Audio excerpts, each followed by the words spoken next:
Assalamualaikum warahmatullahi wabarakatuh. Alhamdulillahirabbil alamin alladzi arsala rasulahu bil huda wa dinil haqq wa kafa billahi syahida. Asyhadu an la ilaha illallah wa asyhadu anna Muhammadar Rasulullah. Allahumma shalli wa sallim ala nabiyil karim nabiyina Muhammadin wa ala alihi washabihi ajmain, amma ba'd. Pemirsa sekalian yang dirahmati Allah, alhamdulillah bersyukur kepada Allah. Kita panjatkan bersyukur karena diberi kesempatan oleh Allah untuk berjumpa kembali, untuk masuk di bulan suci, yaitu bulan Ramadan tahun ini. Semoga kita bisa mengisinya dengan ibadah-ibadah wajib maupun ibadah-ibadah nawafil, ibadah-ibadah sunnah yang memang diajarkan oleh Allah, diajarkan oleh Rasulullah Sallallahu Alaihi Wasallam. Salawat serta salam kita aturkan kepada Nabi Muhammad Sallallahu Alaihi Wasallam yang kita tunggu syafaatnya di hari kemudian. Pemirsa sekalian, kita sering mendengar dari para penceramah, dari para mubaligh tentang sunnahnya berbuka puasa. Seperti diriwayatkan oleh Anas bin Malik, yaqul kana Rasulullah sallallahu alaihi wasallam yuftiru ala rutobatin qabla yusalliya. Ya, jadi Rasulullah, ini cerita Anas bin Malik, itu ketika berbuka puasa itu dengan rutob. Rutob itu dengan kurma basah, kurma matang, ya, kurma matang itu rutob. Dan ini karena ini dilakukan oleh Rasulullah, maka orang yang mengikuti menjadi pengikut Rasulullah menjadi sunnah. Jadi orang yang berbuka puasa dengan kurma itu menjadi sunnah, mendapatkan pahala sunnahnya berbuka dengan kurma. Tapi kalau jujur, ya sebenarnya kalau mau jujur, kurma itu kan bukan makanan kita dan kita tidak suka. Jarang orang yang memang benar-benar menyukai kurma itu jarang. Jadi jarang orang suka kurma. Karena apa? Ya itu bukan makanan kita. Itu kan adanya cuman di Timur Tengah ya. Kurma itu kan identik dengan Arab Saudi, dengan daerah-daerah Timur Tengah. Maka ketika kita berbuka dianjurkan untuk makan kurma, itu ya berat. Berat karena apa? Ya enggak selera. Karena memang itu bukan makanan kita. Tetapi karena kecintaan kita kepada Allah, kecintaan kita kepada Rasulullah, karena kita taat kepada Rasulullah, kita mengikuti sunnah Rasulullah, maka kita makan juga kurma itu. Ya paling tidak 1, 2 atau 3 biji. Ya, itu istimewa. Karena apa? Ya, karena bukan hanya mengikuti sunnah Rasulullah, tetapi ya kurma itu istimewa, benar istimewa. Ada sejumlah hadis Rasulullah Sallallahu Alaihi Wasallam tentang keistimewaan kurma ini. Dan secara nutrisi ya, ini saya mendapatkan data ini bahwa kurma itu mengandung protein, serat, gula, vitamin A, vitamin C, mineral, zat besi, kalsium, sodium, dan potasium. Selain itu, zat gula yang ada pada kurma tidak membutuhkan proses pemecahan oleh enzim sehingga langsung terserap oleh tubuh. Dengan kata lain, cepat dapat diproses menjadi energi. Itulah sebabnya mengapa Rasulullah SAW menganjurkan atau melakukan ketika buka puasa dengan kurma. Karena dengan 3 atau 4 kurma itu udah sama dengan makan nasi seperempat piring. Ada sebuah nyanyian ini, ada nyanyian yang itu sebenarnya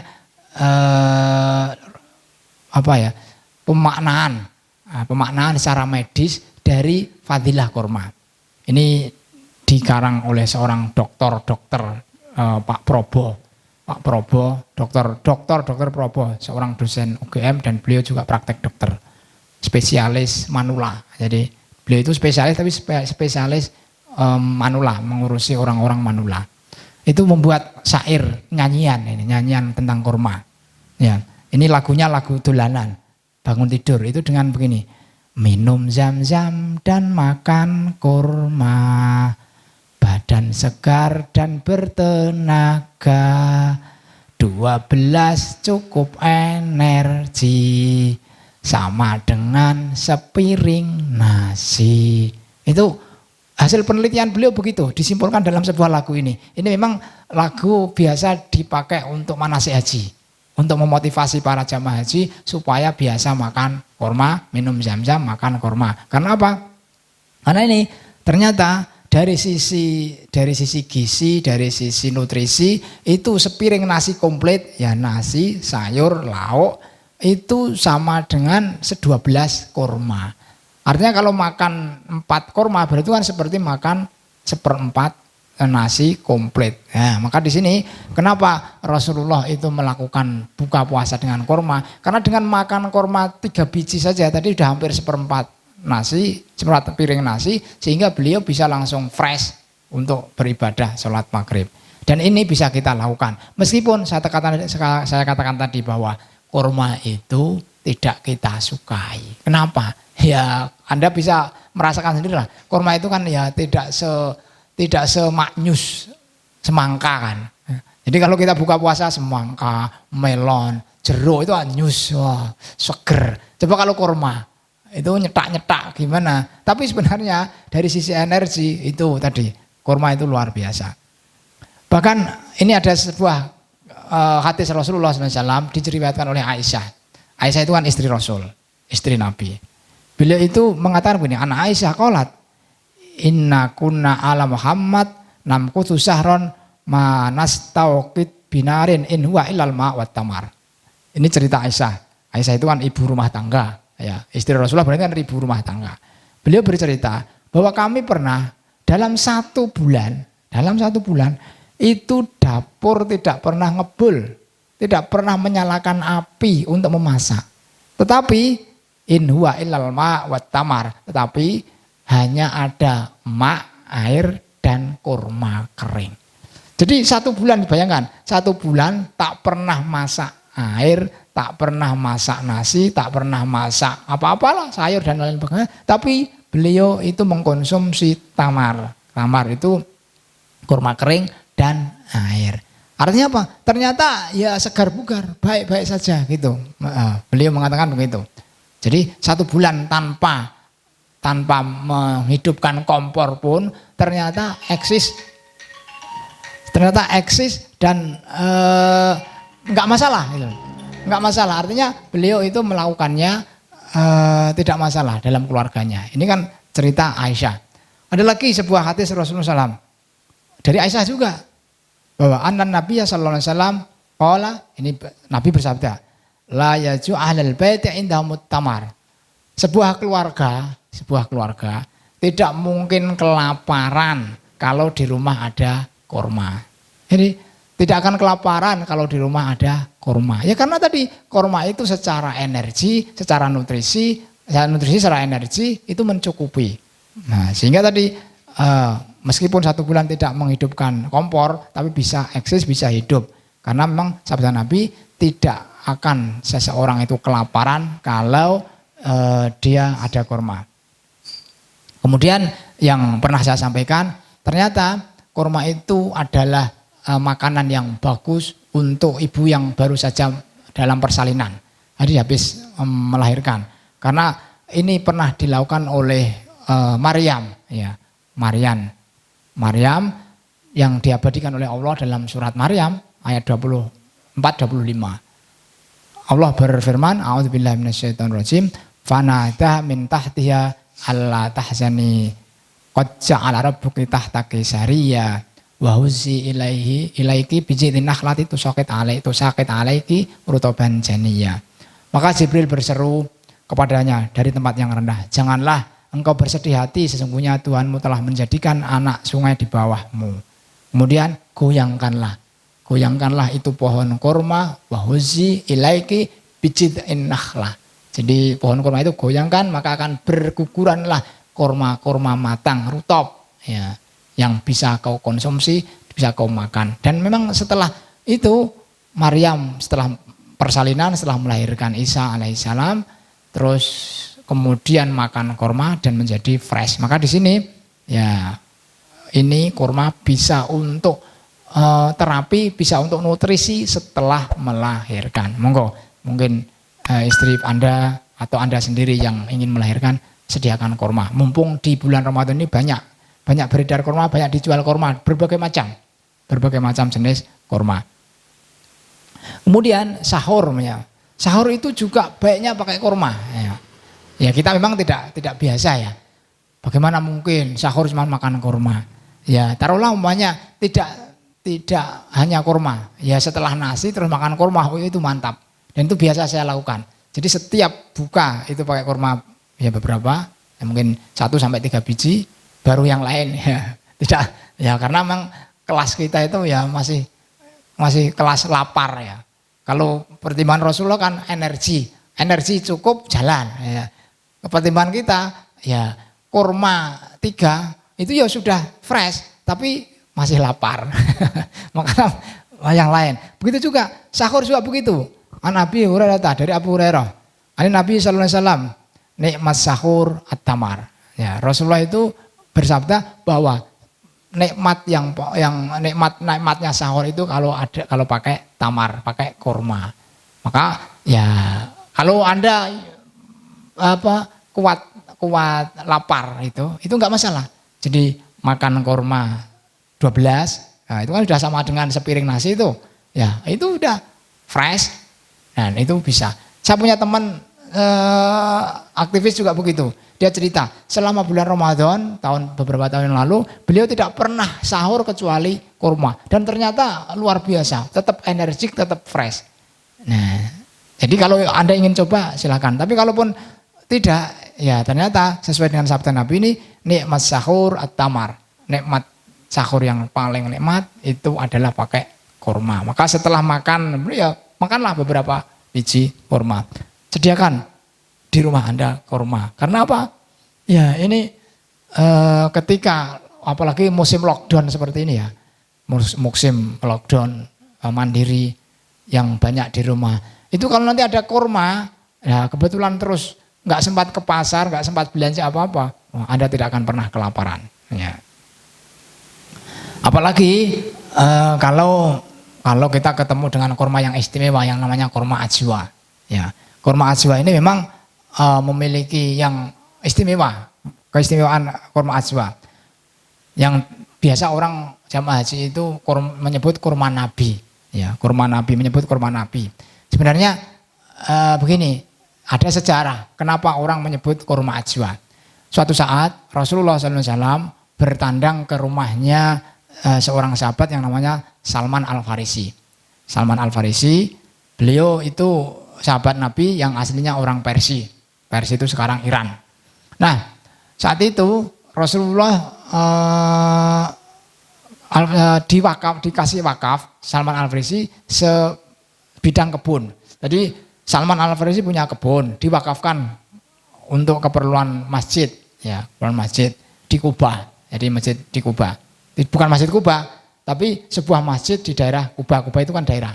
Nah, kemudian Rasulullah SAW menanam sebuah pohon kurma di tanah wakaf itu.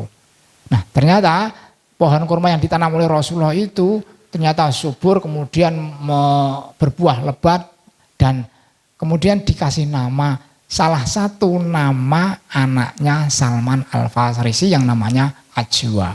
Jadi Ajwa itu sebenarnya nama anaknya, salah satu anak Salman Al-Farisi yang diabadikan oleh Rasulullah menjadi nama kurma yang beliau tanam di tanah wakaf Salman Al-Farisi, kurma Ajwa. Dan sampai sekarang orang terkenal dengan kurma Ajwa atau kurma Nabi. Nah, apakah kurma yang ditanam Nabi itu masih ada?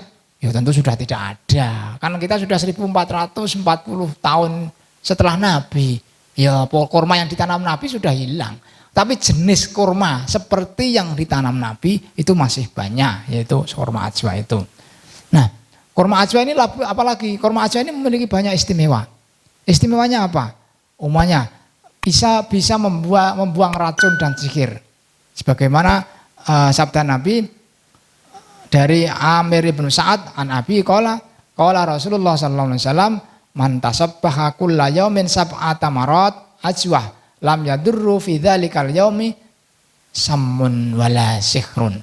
Siapa yang memakan kurma ajwa di pagi hari itu 7 biji, 7 butir kurma ajwa, maka dia pada hari itu tidak akan kena racun, tidak akan kena sihir. Itu sabda Nabi. Shadaqallahul adzim wa shadaqa rasulul karim. Maha benar Allah, maha benar Rasulullah. Yang disabdakan Nabi benar. Ya. Jadi ini kurma ajwa.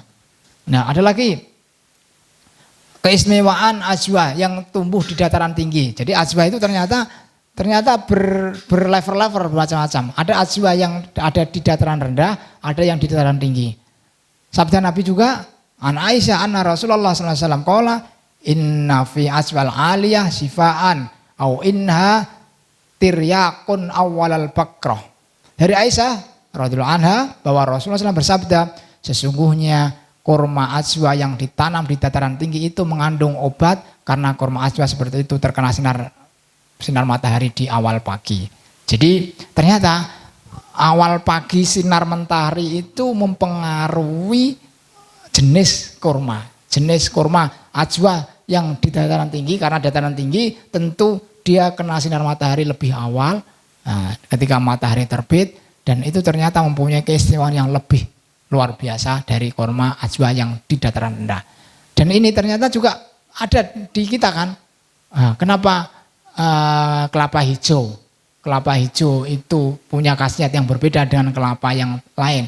Karena salah satunya adalah kelapa hijau itu bisa menyerap energi matahari ketika lagi terbit itu, sehingga punya keistimewaan yang beda dengan kelapa yang lain. Ternyata ajwa juga begitu. Ajwa yang di dataran tinggi itu lebih istimewa daripada yang di dataran rendah. Bahkan sebuah hadis lagi dari An Abi Hurairah, qala Rasulullah sallallahu alaihi wasallam, al ajwa minal jannah wa fiha sifaun minas sammi wal kam'a minal manni wa ma'uha sifaun lil aini. Dari Abu Hurairah radhiyallahu anhu berkata, Rasulullah SAW bersabda, kurma ajwa itu dari surga, di dalamnya mengandung obat untuk yang keracunan, sengatan binatang berbisa, dan airnya dapat menyembuhkan sakit mata. Nah, dan masih banyak lagi tentang keistimewaan kurma ini. Jadi begini, yang saya maksud pada kajian sore ini adalah bahwa ya memang kurma itu bukan makanan pokok kita, bukan buah yang tumbuh di daerah kita. Tetapi karena kita taat kepada Rasulullah, ingin mengikuti Rasulullah, maka seandainya kita sempat dan mau dan memaksa diri sedikit makan diri untuk mengkonsumsi kurma, itu bukan hanya telah mengikuti sunnah Rasulullah ketika kita berbuka, tetapi juga kita akan mendapatkan fadilah, keistimewaan, kita mendapatkan keberuntungan tentang konsumsi kurma tadi. Maka ini istimewa kurma seperti itu. Dan di sini dengan cara meyakini apa yang kita dapat dari Rasulullah ini, semoga kita bisa melakukannya. Kalau taruhlah gini ya, kalau kita suka sesuatu terus kemudian dikasih, tentu kita senang. Umpamanya gini, Anda suka apa? Oh, saya suka sate, saya suka gulai. Kemudian ketika itu dijamu dengan sate dan gulai, tentu kita senang sekali. Iya, karena itu kesukaan kita. Tetapi ya karena kesukaan terus kita makan itu biasa, karena kita suka itu. Tapi bagaimana? Kita tidak suka ya karena itu bukan makanan pokok kita. Tapi kita tetap memakannya karena mengikuti sunnah Nabi, itu kan berarti kita tingkat ketaatan kita melakukan sesuatu itu bukan karena senang, susah pun, tidak mau pun, enggan pun kita lakukan karena ketaatan kita kepada Rasulullah, karena keinginan kita mengikuti sunnah Rasulullah. Jadi itu lebih hebat. Jadi kalau orang Arab Saudi makan kurma, buka pakai kurma, itu biasa. Di Masjidil Haram, Masjid Nabawi, itu ketika Anda umrah di bulan Ramadan, banyak sekali orang yang ngajak buka puasa bersama cuman pakai kurma dengan air zam-zam. Ya itu orang Arab, tapi bagi kita itu kan enggak, ya bukan makanan kita, sehingga kita agak-agak gimana, enggan gitu. Tapi nah bukan karena selera kita, tapi karena ketaatan kita ingin mengikuti sunnah Rasulullah sehingga kita melakukannya. Itu lebih hebat. Karena apa? Ya karena kita tidak suka dengan itu, tapi kita melakukannya. Itu sama halnya begini ya. Ya ini agak kias yang agak melenceng, tapi hampir sama. Seorang istri Atau seorang suami mencintai istrinya, terus kemudian dia itu memberikan fasilitas kepada istrinya, menafkahinya, itu wajar. Seorang istri mencintai suaminya, kemudian dia melayani suaminya dengan sebaik mungkin, itu wajar karena dia mencintainya. Tapi bagaimana seorang istri tidak mencintai suaminya, tapi dia melayani luar biasa? Karena apa? Karena dia merasa ini kewajibanku. Kalau kemarin bukan siapa-siapa saya nikah karena mungkin atas anjuran orang tua atau dijauhkan orang tua, saya tidak mencintai. Tapi karena saya menjadi istri, akhirnya saya mentaatinya, mengikuti apa yang ia sarankan, terus melayaninya sebaik mungkin. Itu kan jauh lebih hebat daripada istri yang memang sejak awal mencintai suaminya. Atau suami yang sejak awal mencintai istrinya. Begitu juga seorang suami, dia tidak begitu mencintai. Apa mungkin nikah tidak cinta? Oh ya mungkin saja, ya. Tapi dia berkhidmah untuk istrinya, melayaninya, memberikan, itu kan luar biasa. Sama, ini juga. Kita ini kurma bukan makanan pokok kita, tetapi kita mau makannya juga untuk buka, untuk sahur. Karena Rasulullah bersabda seperti itu kan berarti karena memang kita taat kepada Allah, taat kepada Rasulullah, ingin mengikuti sunnah Rasulullah, sehingga sesuatu yang kita tidak suka pun, sesuatu yang kita tidak selera pun kita lakukan. Maka ya kita berbuka dengan kurma seberapapun, meskipun setelah kurma nanti Anda mau makan kolak, mau makan sate, makan gulai, ya monggo aja. Tapi kan sudah mengawalinya, kita cinta kepada Rasulullah. Nah, kita ingin taat kepada Rasulullah, ingin mengikuti sunnah Rasulullah, sehingga memakan sesuatu yang kita tidak suka. Ya. Jadi itu seperti ini loh, seperti Umar bin Khattab. Umar bin Khattab itu kan sebenarnya tidak mau mencium Hajar Aswad, tidak mau. Hei batu, kamu itu hanya batu. Kalau Rasulullah tidak menciumnya, sudah aku mencium kamu. Jadi dia itu enggak mau mencium batu itu. Ngapain batu dicium? Wong itu dikencingi juga enggak ngaruh apa-apa. La yadurru wala yanfa, tidak memberikan madarat, tidak memberikan manfaat.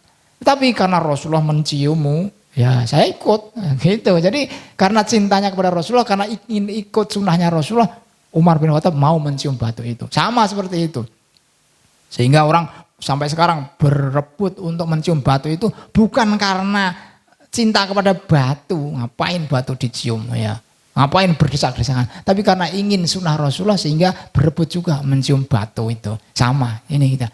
Kurma bukan makanan pokok kita, dan kebanyakan kita tidak suka. Ya, tidak kebanyakan kita. Mungkin ada Anda yang suka, saya suka banget kurma ya.